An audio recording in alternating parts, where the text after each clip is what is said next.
미국 뉴저지 어느 작은 마을, 긴급 신고가 울렸습니다. 2023년 들어 벌써 7번째 핏불 공격 사건. 하지만 10년 차 지역 기자 사라 톰슨은 현장에 도착해 믿을 수 없는 광경을 마주했습니다.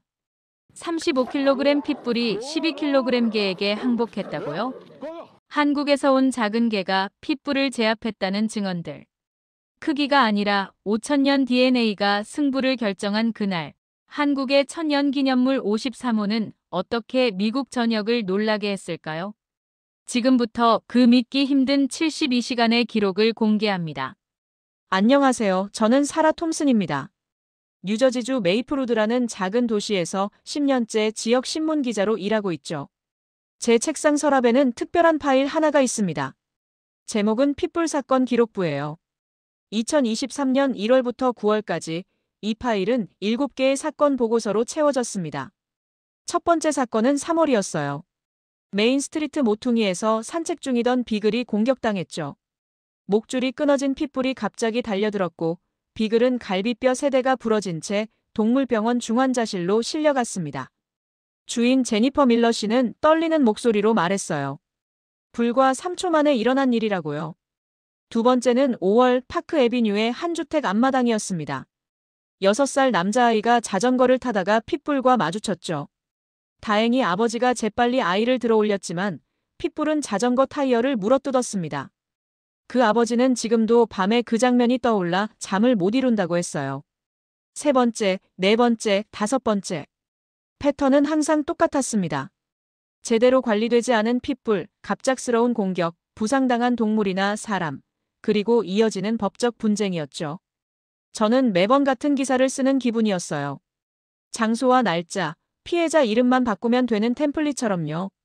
시의회에 더 강력한 반려견 관리 조례를 요구하는 사설도 3번이나 썼습니다. 하지만 변하는 건 없었어요. 9월 중순, 7번째 사건이 터졌을 때 저는 솔직히 지쳐 있었습니다. 오크 스트리트의 한 노부부가 키우던 코커 스패니얼이 공격당했어요. 15살 먹은 늙은 개였죠. 수의사는 안락사를 권했고 노부부는 눈물을 흘렸습니다. 저는 그날 사무실로 돌아와 키보드 앞에 앉았지만 더 이상 같은 기사를 쓰고 싶지 않았어요. 이 작은 도시에서 과연 무엇이 바뀔 수 있을까요? 동료 기자 마크가 제 어깨를 두드리며 말했습니다. 사라, 내가 할 수 있는 건 다 했어.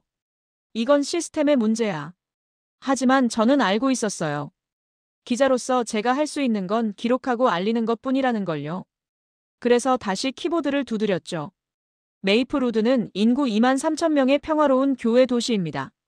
잘 정돈된 잔디밭, 넓은 앞마당, 이웃과 인사를 나누는 아침 산책. 이런 것들이 일상이었죠. 하지만 2023년 그 평화에 금이 가기 시작했습니다. 문제는 단순히 개들의 공격성만이 아니었어요. 주민들 사이에 불신이 쌓여갔죠. 산책 나가는 사람들이 줄었고 아이들은 혼자 밖에서 놀 수 없게 됐습니다. 어떤 집 앞을 지나갈 때는 도로 반대편으로 건너가는 사람들도 있었어요. 저는 취재를 하면서 한 가지 사실을 깨달았습니다. 사람들이 두려워하는 건 개가 아니라 통제 불능의 상황이라는 거예요. 언제 어디서 사고가 터질지 모른다는 불안감이 이 작은 도시를 점점 잠식하고 있었죠. 그해 9월 22일 금요일 오후 3시 47분, 제 휴대폰이 울렸습니다.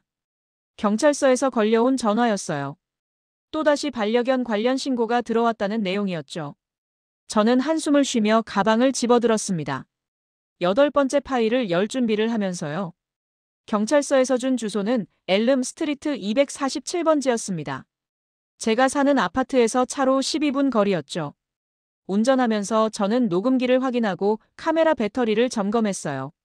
신호등 앞에서 잠시 멈췄을 때 경찰서 담당자가 말했던 내용이 다시 떠올랐어요.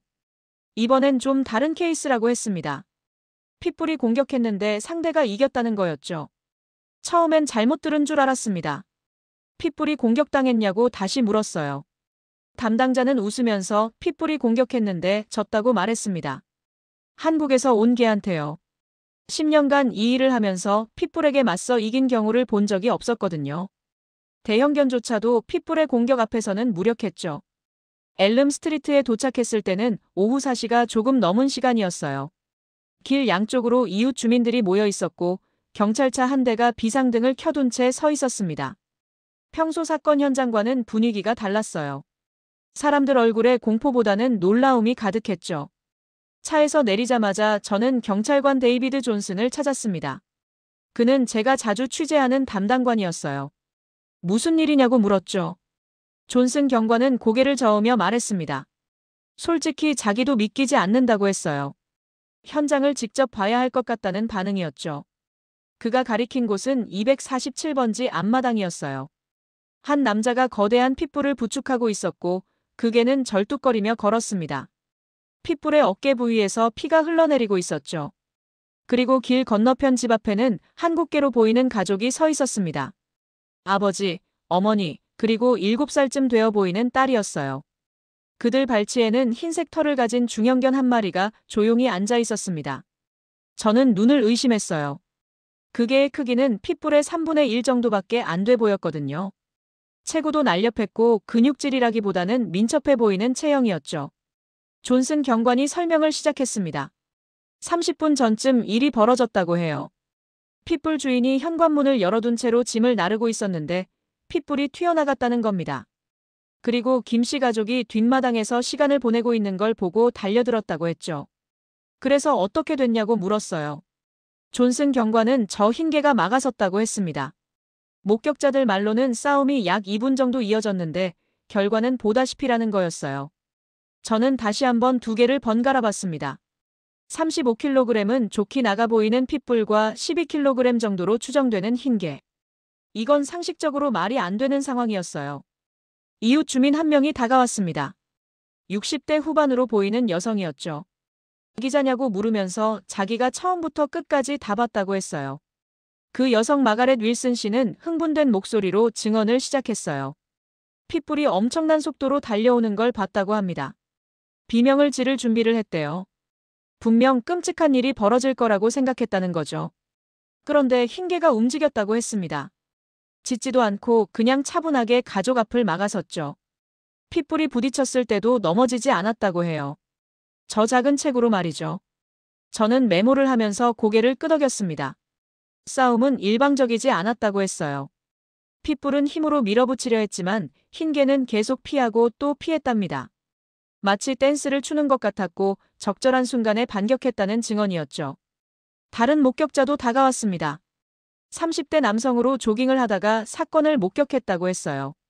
개싸움을 본 건 처음인데 흰개는 싸우는 게 아니라 문제를 푸는 것처럼 보였다고 말했습니다. 핏불의 공격을 분석하는 것 같았다는 거예요. 저는 펜을 멈췄습니다. 문제를 푼다는 표현이 묘하게 와닿았거든요. 핏불 주인은 자신의 개를 차에 태우려 하고 있었어요. 그의 얼굴에는 당혹감과 부끄러움이 역력했습니다. 저는 그에게 다가가 인터뷰를 시도했지만 그는 고개를 저으며 거절했죠. 대신 저는 김씨 가족에게로 향했습니다. 그들은 여전히 충격에서 벗어나지 못한 듯 보였어요. 한국계 남성에게 인터뷰가 가능한지 물었습니다. 그는 조심스럽게 고개를 끄덕였어요. 자신은 김민준이라고 소개했죠. 민준 씨의 영어는 유창했지만 약간의 억양이 섞여 있었습니다. 그는 여전히 떨리는 손으로 흰개의 머리를 쓰다듬고 있었어요. 저는 그 개의 이름을 물었죠. 마루라고 했습니다. 한국어로 집의 중심을 뜻한다고 설명했어요. 마루는 제가 다가가도 경계하지 않았어요. 차분하게 앉아서 주변을 주시하고 있었습니다. 털에 약간의 흙이 묻어 있었고 귀 뒤쪽에 작은 찰과상이 보였지만 심각한 부상은 없어 보였죠. 무슨 견종이냐고 묻자 민준 씨의 얼굴에 처음으로 미소가 떠올랐습니다. 진돗개라고 했어요. 한국의 천연기념물 53호라는 설명이 이어졌죠. 천연기념물이라는 단어에 저는 메모를 멈췄습니다. 동물이 천연기념물로 지정되나요? 민준 씨는 한국에서 진돗개를 국가문화재로 보호한다고 설명했어요. 미국에 올 때 특별한 서류가 필요했다고 했죠. 저는 마루를 다시 봤습니다. 그저 평범한 중형견으로만 보였는데 국가가 보호하는 문화재라니 예상치 못한 이야기였어요. 민준 씨의 아내가 끼어들었습니다. 3년 전 한국에서 왔고 마루는 그때부터 함께였다고 했어요. 7살 딸아이는 여전히 겁에 질린 얼굴로 마루를 꼭 안고 있었습니다. 오늘 일에 대해 설명해달라고 하자 민준 씨는 깊게 숨을 들이쉬었어요. 뒷마당에서 가족끼리 바비큐를 하고 있었다고 했습니다. 갑자기 마루가 귀를 쫑긋 세우더니 몸을 낮추고 길 쪽을 향해 움직였다고 해요. 처음엔 다람쥐라도 본 줄 알았는데 핏불이 도로를 가로질러 달려오고 있었다는 겁니다. 민준 씨는 딸을 안아들려고 했지만 마루가 더 빨랐다고 했어요. 가족과 핏불 사이에 섰다는 거죠. 짖지도 않고 그냥 거기 서 있었다고 합니다. 핏불이 부딪혔을 때 마루가 날아갈 줄 알았어요. 하지만 마루는 버텼습니다. 뒤로 밀렸지만 넘어지지 않았어요. 부인은 그때부터 싸움이 시작됐다고 말했죠. 핏불은 계속 물려고 했다고 합니다. 머리를 휘두르고 몸으로 밀어붙였지만 마루는 계속 피했어요. 핏불이 균형을 잃을 때마다 옆구리나 다리를 물었다고 했죠. 싸움은 2분에서 3분 정도 이어졌다고 합니다. 민준 씨는 영원처럼 느껴졌다고 표현했어요. 저는 주변 목격자들에게도 물어봤습니다. 대부분 비슷한 증언을 했어요. 마루는 힘으로 맞서지 않았다고요. 대신 속도와 타이밍으로 싸웠다고 했죠. 한 목격자는 권투 선수가 헤비급을 상대하는 것 같았다고 표현했어요. 다른 목격자는 결정타를 설명했습니다. 핏불이 왼쪽으로 돌진했는데 마루가 반대쪽으로 움직이면서 어깨를 물었다고 했죠. 존슨 경관이 다가와 알려줬습니다.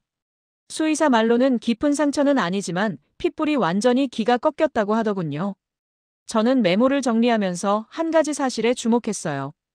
마루는 핏불을 제압한 후 더 이상 공격하지 않았다는 겁니다.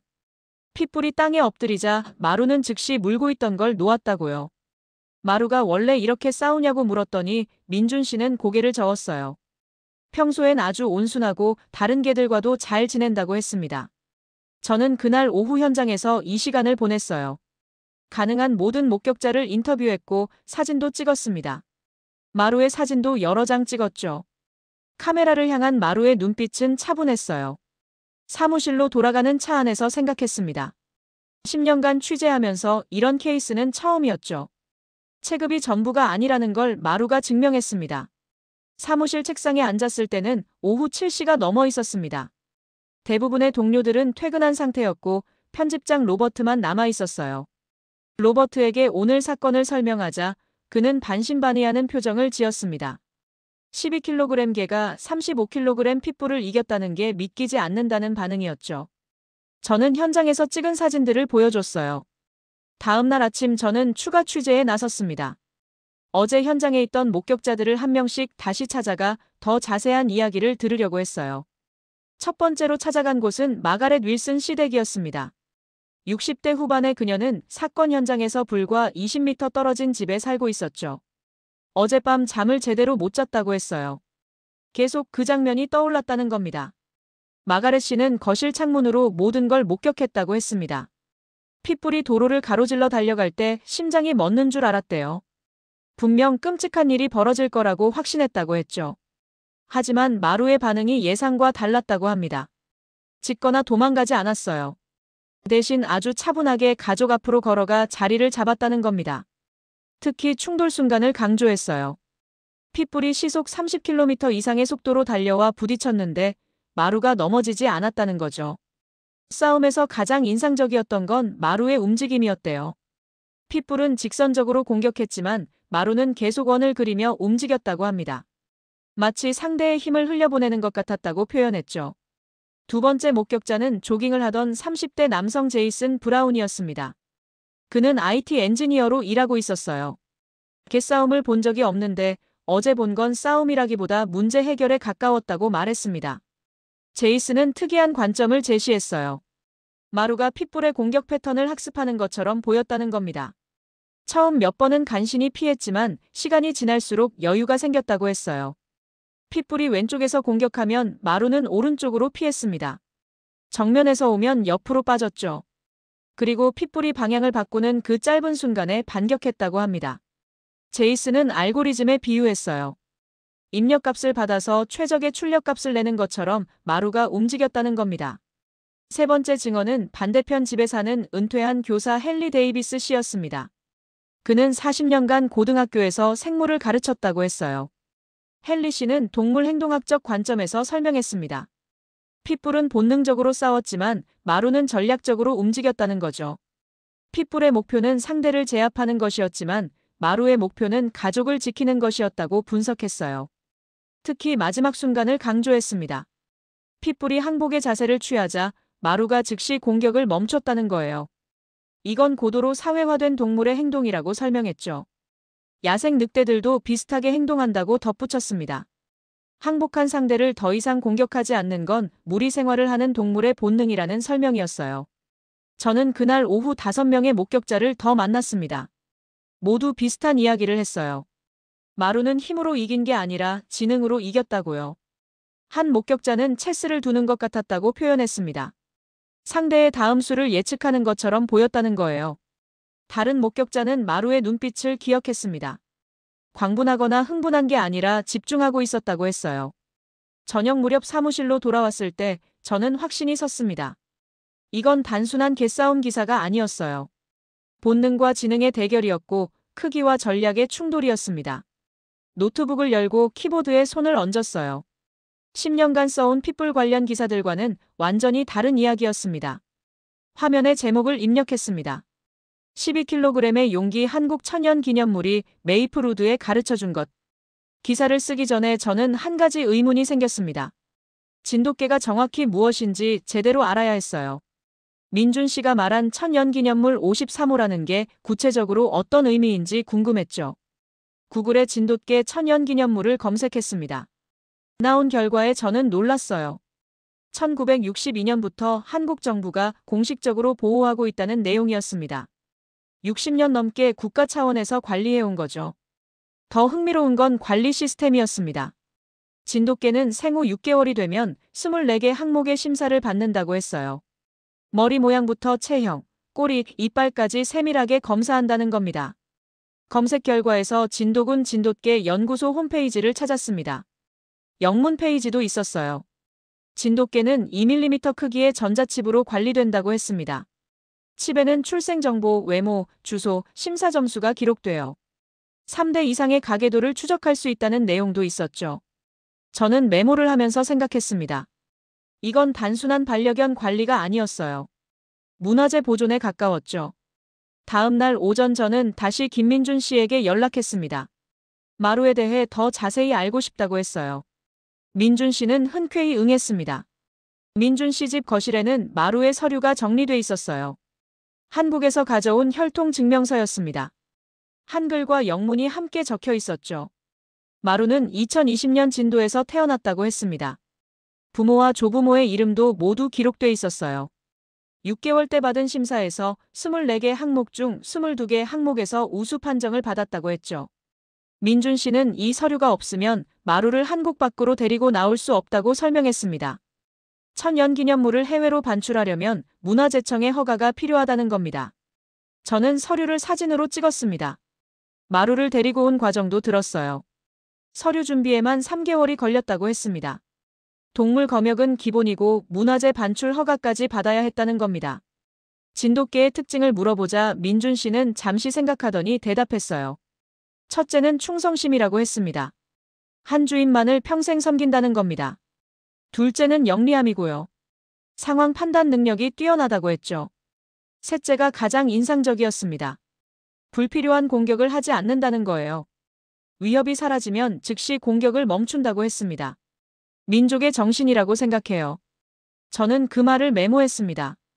민족의 정신이라는 표현이 와닿았어요. 집으로 돌아오는 길에 저는 생각했습니다. 미국에는 수많은 견종이 있지만 국가가 직접 관리하는 견종은 없어요. 하지만 한국은 달랐습니다. 60년 넘게 시스템을 유지하며 진돗개를 보호해왔죠. 저녁에 다시 검색을 했습니다. 2005년 영국 캔넬 클럽이 진돗개를 공식 등록했다는 기사를 찾았어요. 1873년 설립된 세계 최고 권위의 견종 등록 기관이었습니다. 196개 견종이 등록돼 있었죠. 진돗개는 수천 년간 독립적으로 유지된 순수 혈통이라는 내용이었어요.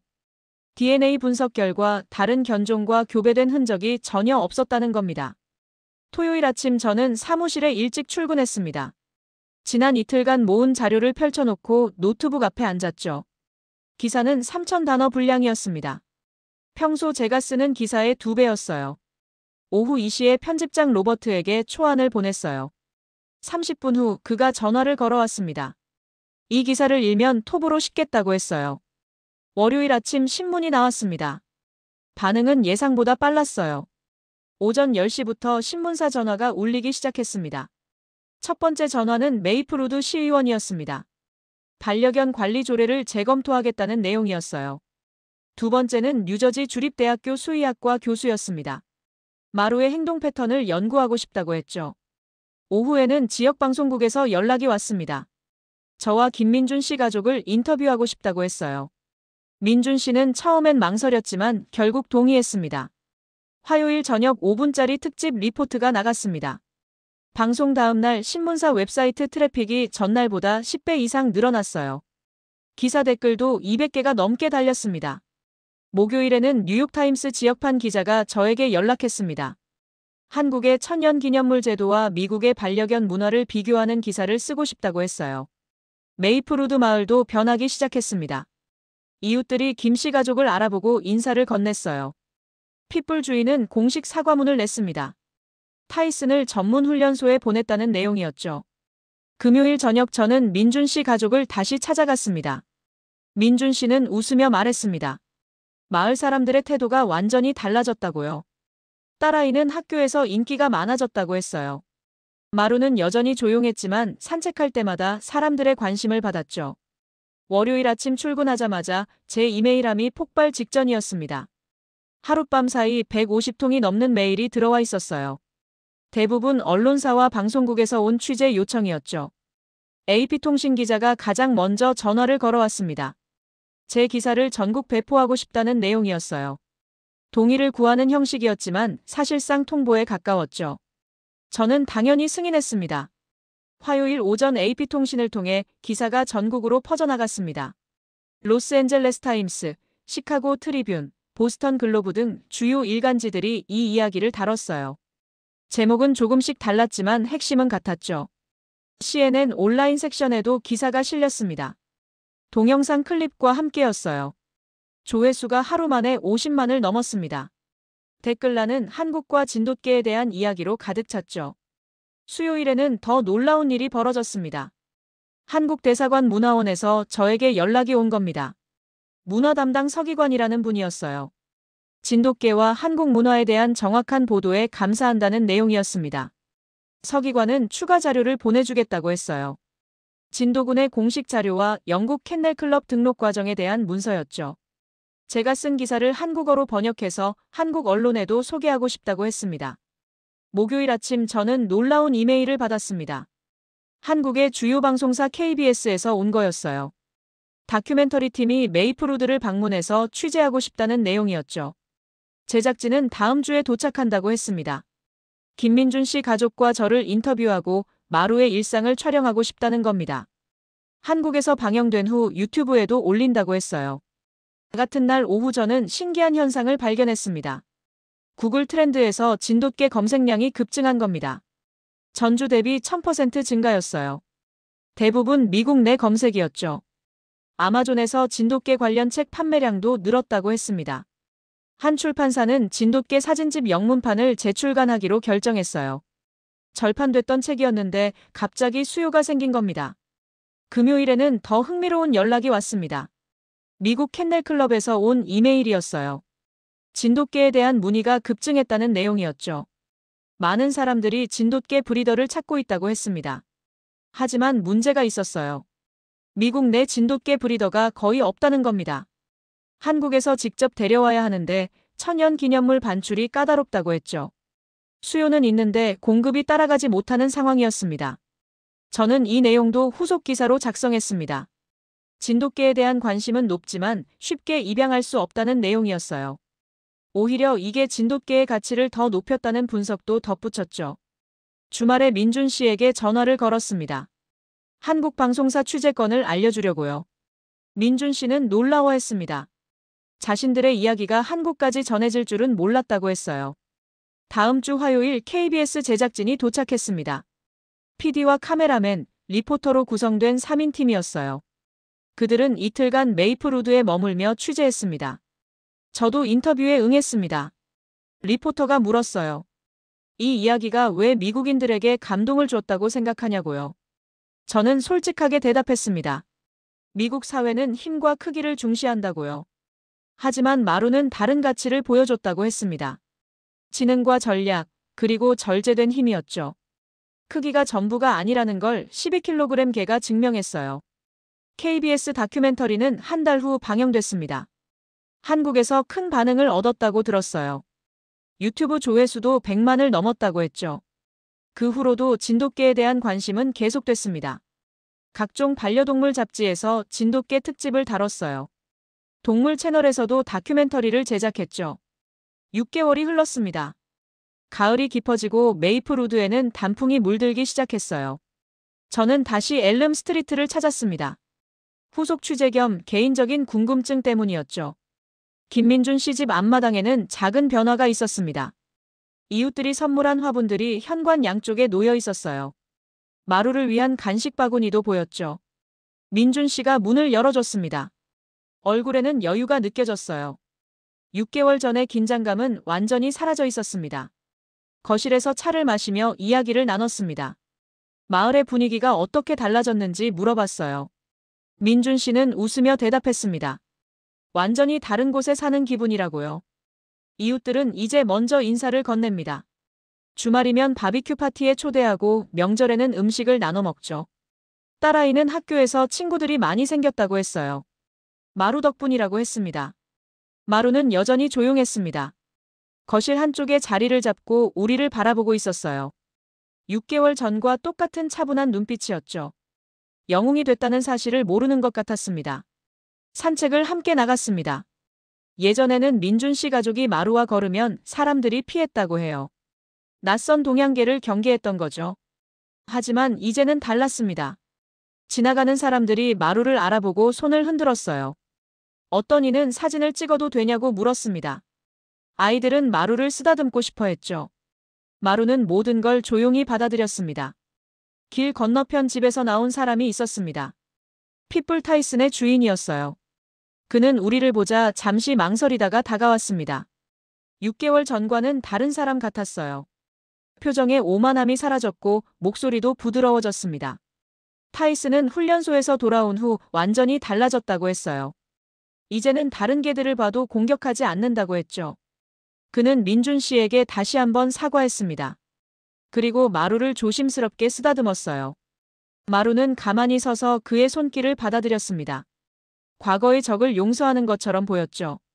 저녁 무렵 사무실로 돌아왔습니다. 책상에 앉아 6개월간의 변화를 정리했어요. 단순한 개싸움 기사로 시작했던 일이 이렇게 큰 파장을 일으킬 줄은 몰랐습니다. 통계를 확인해 봤습니다. 제 기사는 미국 전역 200개 이상의 언론사에 실렸어요. 온라인 조회수는 500만을 넘었죠. 소셜미디어 공유 횟수는 집계조차 어려웠습니다. 더 의미 있는 변화도 있었습니다. 메이플우드 시의회는 반려견 관리 조례를 개정했어요. 대형견 주인에게 의무 교육을 실시하고 보험 가입을 강제했죠. 이 조례는 뉴저지 전역으로 확산됐습니다.